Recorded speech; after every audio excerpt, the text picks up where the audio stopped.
Hello friends, welcome back to my channel. तो आज के इस वीडियो में मैं आपको एक्सप्लेन करने वाली हूँ 2023 में आई मूवी फरहाना। तो चलिए विदाउट वेस्टिंग टाइम मूवी का एक्सप्लेनेशन स्टार्ट करते हैं। मूवी स्टार्ट होती है फरहाना नाम की एक लेडी से जो एक मिडिल क्लास फैमिली से बिलोंग करती है। उसके हस्बैंड का नाम करीम है और वो अपने पापा के घर में ही रहती है। उसके पापा की एक फुटवेयर की दुकान है और करीम भी उनके साथ उसी दुकान में काम करता है। अब फरहाना के घर वालों की बात करें तो उसके घर में उसकी दो और बहनें और उनके पति भी थे। साथ ही उनके बच्चे भी थे और उनकी फाइनेंशियल कंडीशन काफी ज्यादा खराब थी। फरहाना को लगता है कि वो जॉब करे, लेकिन उसके पापा को यह बात पसंद नहीं थी। एक दिन फरहाना के घर पर उसकी फ्रेंड का कॉल आता है। वो फरहाना को अपने एक स्कूल फ्रेंड की शादी में बुलाती है, जिसके बाद फरहाना करीम को लेकर वहां पर शादी में जाती है। सब लोग वहां पर काफी ज्यादा एंजॉय कर रहे थे और फरहाना उन्हें बस देख रही थी। उसे लग रहा था कि उसकी भी लाइफस्टाइल ऐसी होनी चाहिए थी। उस शादी में फरहाना को अपनी स्कूल फ्रेंड नित्या मिलती है। नित्या फरहाना से कहती है कि वो घर पर बैठने से अच्छा है कुछ काम कर ले। वो फरहाना को बताती है कि उसकी कंपनी में इंटरव्यू स्टार्ट होने वाला है, इसलिए वहां पर फरहाना को आना होगा। फरहाना भी हाँ कर देती है और वो करीम को इस बात के लिए मना लेती है। करीम फरहाना से कहता है कि अगर उसे जॉब करना है तो वो जरूर कर सकती है। जिसके बाद करीम फरहाना को लेकर इंटरव्यू में जाता है। वहां पर फरहाना को लगा था कि उसका सिलेक्शन नहीं होगा, लेकिन उसका सिलेक्शन हो जाता है। लेकिन उसके पापा इस बात से खुश नहीं थे। लेकिन करीम उन्हें किसी तरह से मना लेता है और फरहाना अपनी ट्रेनिंग स्टार्ट कर देती है। फरहाना एक बैंक के कॉल सेंटर में काम करती है, जहां पर उसे लोगों को क्रेडिट कार्ड लेने के लिए कन्विंस करना था। फरहाना की ट्रेनिंग स्टार्ट हो गई थी और वो काफी अच्छे से परफॉर्म कर रही थी। कुछ दिनों में उसकी ट्रेनिंग कंप्लीट हो जाती है और अब फरहाना को जॉब करना था। फरहाना को जब फर्स्ट कॉल आता है तो वो काफी ज्यादा डर जाती है, क्योंकि घर पर आज तक फरहाना ने कभी भी कॉल नहीं उठाया था। हमेशा जब भी कोई कॉल आता उसके हस्बैंड सबसे पहले कॉल उठाते और बात करते। फरहाना वो कॉल रिसीव करती है, लेकिन बात करने की हिम्मत नहीं कर पाती। लेकिन जब नेक्स्ट टाइम कॉल आता है फरहाना उस कॉल को रिसीव करती है और काफी कॉन्फिडेंटली बात करती है। अब फरहाना का परफॉर्मेंस दिन ब दिन अच्छा होता जा रहा था। वो काफी अच्छे पैसे भी कमा रही थी और उनकी फाइनेंशियल कंडीशन काफी ज्यादा सुधर रही थी। लेकिन उसके पापा को ये बात अभी भी पसंद नहीं थी कि फरहाना बाहर जाकर जॉब करती है। उनका कहना था कि अगर औरत बाहर जाकर काम करेगी तो बच्चों की परवरिश कौन करेगा। इस वजह से वो हमेशा फरहाना पर गुस्सा करते, लेकिन करीम हमेशा फरहाना का साथ देता। ऐसे ही कुछ दिन गुजर जाते हैं और एक दिन फरहाना की बेटी की तबीयत काफी ज्यादा बिगड़ जाती है। उसे हॉस्पिटल लेकर जाते हैं तो डॉक्टर बताते हैं कि वो प्री मैच्योर पैदा हुई थी, इसलिए उसकी सर्जरी करनी होगी और सर्जरी के लिए बहुत से पैसों की जरूरत थी। अब फरहाना के पास इतने पैसे नहीं थे, इसलिए उसके पापा को कर्जा लेना पड़ता है। एक्चुअली ये लोन उन्होंने अपनी दुकान गिरवी रख कर लिया था। उससे ऑपरेशन तो हो गया था, लेकिन बाकी खर्चों के लिए पैसों की जरूरत थी। फरहाना को लग रहा था कि उसे और पैसों की जरूरत है। तभी वो नित्या से बात करती है और उसे पता चलता है कि नित्या जिस डिपार्टमेंट में काम करती है वहाँ पर उसे ज्यादा इंसेंटिव मिलते हैं। लेकिन नित्या फरहाना को मना कर देती है। वो फरहाना से कहती है कि वो ये काम नहीं कर सकती, लेकिन फरहाना उसे काफी रिक्वेस्ट करती है, जिसके बाद नित्या उसे अपने डिपार्टमेंट ले जाती है। वहाँ पर वो मैनेजर के साथ बात करती है और मैनेजर फरहाना को कहता है कि उसे कम से कम एक वीक यहाँ पर काम करना होगा। एक वीक से पहले वो डिपार्टमेंट चेंज नहीं कर सकती। अब फरहाना को पैसों की जरूरत थी, इसलिए वो मान जाती है। जिसके बाद वो नित्या के साथ आकर बैठती है और तब उसे पता चलता है कि वो कौन सा कॉल सेंटर है। एक्चुअली वो एक फ्रेंडशिप कॉल सेंटर था, जिसमें लड़कियां लड़कों के साथ अश्लील बातें किया करती थी। फरहाना जब वो बातें सुनती है तो उसे वो काफी गंदा लगता है। वो घर जाती है तो उसे ऐसा ही लग रहा था कि सब लोग उसे उसी नजर से देखेंगे कि वो कितनी बुरी औरत है। फरहाना घर जाती है और वो काफी ज्यादा परेशान थी। करीम उसे परेशान देखता है और उसे परेशानी का रीजन पूछता है। फरहाना बताती है कि कभी कभी कोई कस्टमर उससे बहुत बुरी तरीके से बात करता है और ये बात फरहाना भूल नहीं पा रही। तो करीम कहता है कि वो लोगों को जूते बेचने के लिए उनके पैरों में जूते पहनाता है। ये काम तब तक सही है जब तक वो दुकान का माल बेचने के लिए उन्हें जूते पहनाता है। अगर दुकान के बाद भी करीम उन्हें जाकर जूते पहना है तो ये बात गलत होगी। वो फरहाना से कहता है कि कस्टमर फरहाना के साथ कॉल पर कैसे भी बात करे, इस बात पर फरहाना को ज्यादा ध्यान नहीं देना चाहिए। उसे बस अपना काम करना होगा। लेकिन अगर ऑफिस के बाहर कोई उसे इस तरह से बात करता है तो ये बर्दाश्त करने की जरूरत नहीं। अब फरहाना समझ गई थी कि उसे क्या करना है। वो डिसाइड करती है कि वो एक हफ्ते तक यहाँ काम करेगी, जिसके बाद डिपार्टमेंट चेंज कर लेगी। फरहाना अब हिम्मत करके उन कॉल्स को आंसर करने लगती है, लेकिन फरहाना का स्कोर काफी ज्यादा कम था। लेकिन धीरे धीरे करके फरहाना अपना स्कोर इम्प्रूव कर रही थी। फरहाना को एक कस्टमर का कॉल आता है जो उसे अपना नाम नहीं बताता, और फरहाना को भी अपना नाम बताना अलाउड नहीं था, इसलिए वो अपना नाम ईशा करके बताती है। तो वही उस कस्टमर का नाम दयालन था। दयालन फरहाना के साथ रोज बातें किया करता था। फरहाना को भी उसके साथ बात करने में अच्छा लगता, क्योंकि दयालन कभी भी फरहाना से डबल मीनिंग बातें नहीं करता। वो बस चाहता था कि कोई उसकी बातें सुने, कोई उसे समझे। फरहाना को भी उसकी बातें काफी अच्छी लगने लगी थी, और वो भी उसे पसंद करने लगी थी। अब ऐसे ही कुछ दिन वो दोनों काफी बातें करते हैं। एक हफ्ता पूरा हो जाता है और फरहाना डिसाइड करती है कि वो डिपार्टमेंट चेंज कर लेगी। लेकिन तभी दयालन का कॉल आना भी बंद हो जाता है। फरहाना ये देखकर काफी ज्यादा टेंशन में आ जाती है, क्योंकि उसकी और दयालन की बात नहीं हो रही थी। उसे ऐसा लगता है कि शायद दयालन किसी प्रॉब्लम में फंस गया होगा। वो यहाँ तक सोच लेती है कि अगर उसका कॉल नहीं आया तो वो जाकर पुलिस कंप्लेंट करेगी। लेकिन एक दिन दयालन का कॉल आ जाता है। फरहाना फिर से उसके साथ बात करती है, और फिर वो डिपार्टमेंट चेंज करने का आइडिया कैंसिल कर देती है। अब दयालन के साथ वो घंटों बातें किया करती थी। फरहाना के ऑफिस में ही एक पृथ्वी नाम का लड़का काम करता है, और वो फरहाना को काफी ऑब्जर्व किया करता था। वो ये देख रहा था कि फरहाना दयालन से कितनी क्लोज हो रही है। अब फरहाना हर दिन दयालन के साथ बात करती ही थी, यहाँ तक कि वो दयालन से बात करने के लिए घर से जल्दी ऑफिस आ जाया करती थी। अब फरहाना दयालन को काफी पसंद करने लगी थी, और वो उससे एक बार मिलना चाहती थी, और दयालन भी उससे मिलने के लिए मान जाता है। फरहाना डिसाइड करती है कि वो अगले दिन शाम को उससे मिलेगी। लेकिन अगले दिन ईद थी और बहुत सारे मेहमान उनके घर आए थे।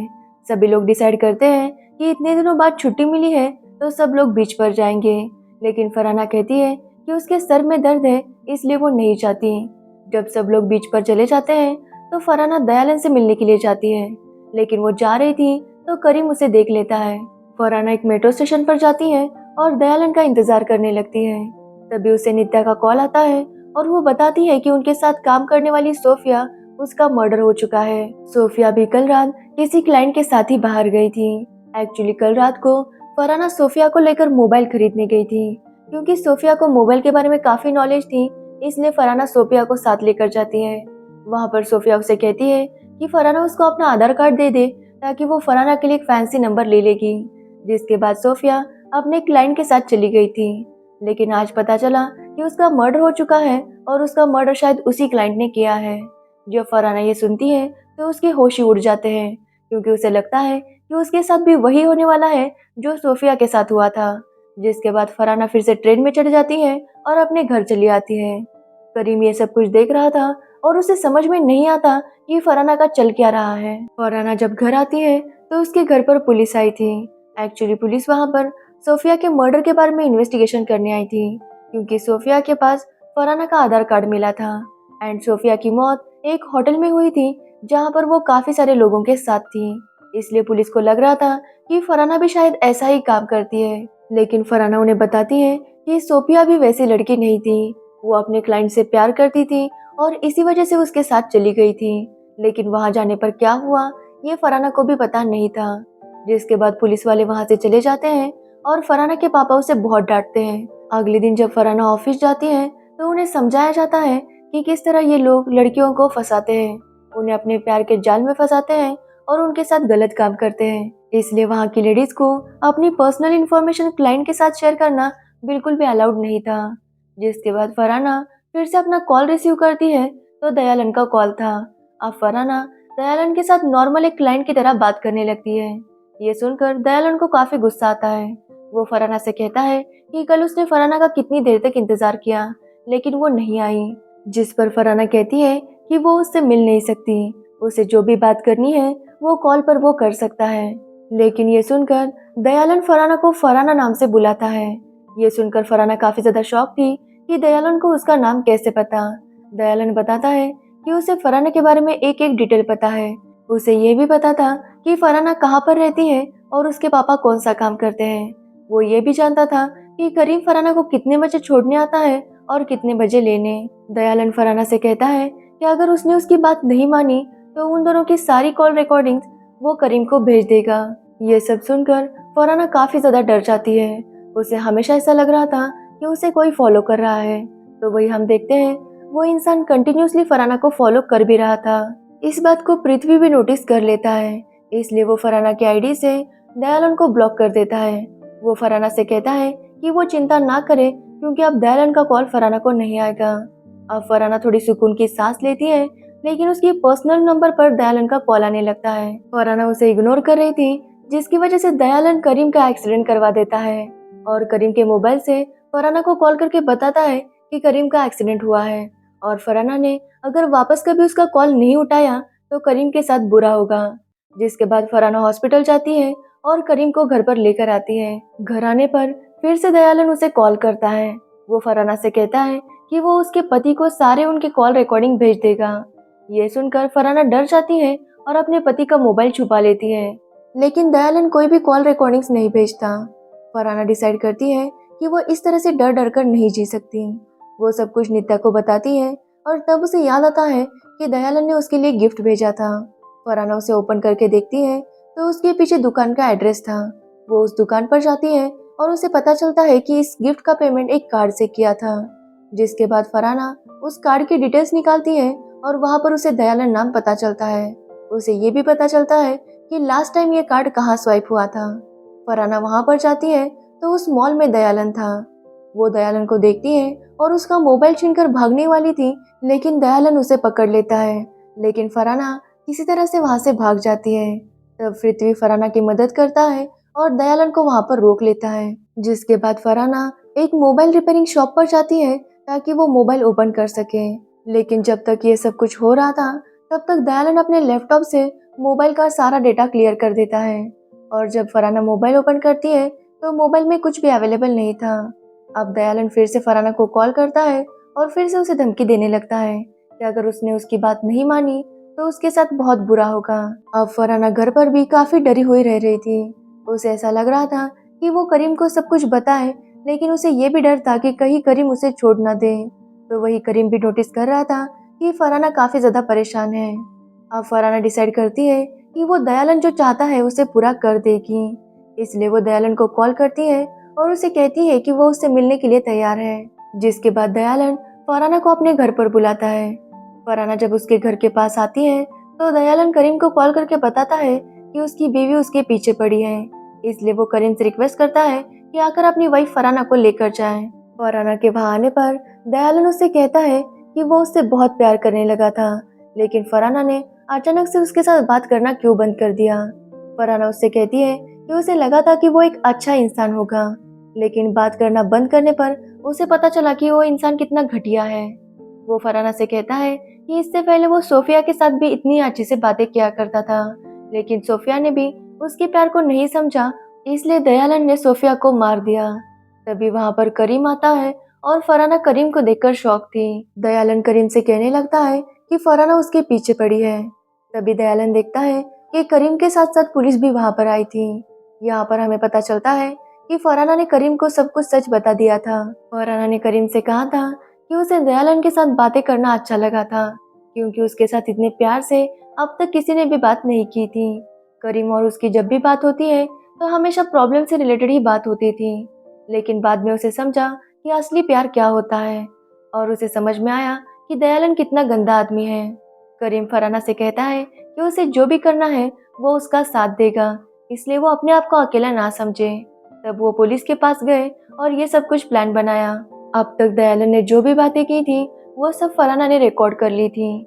जिसके बाद पुलिस वाले दयालन को पकड़कर ले जाते हैं।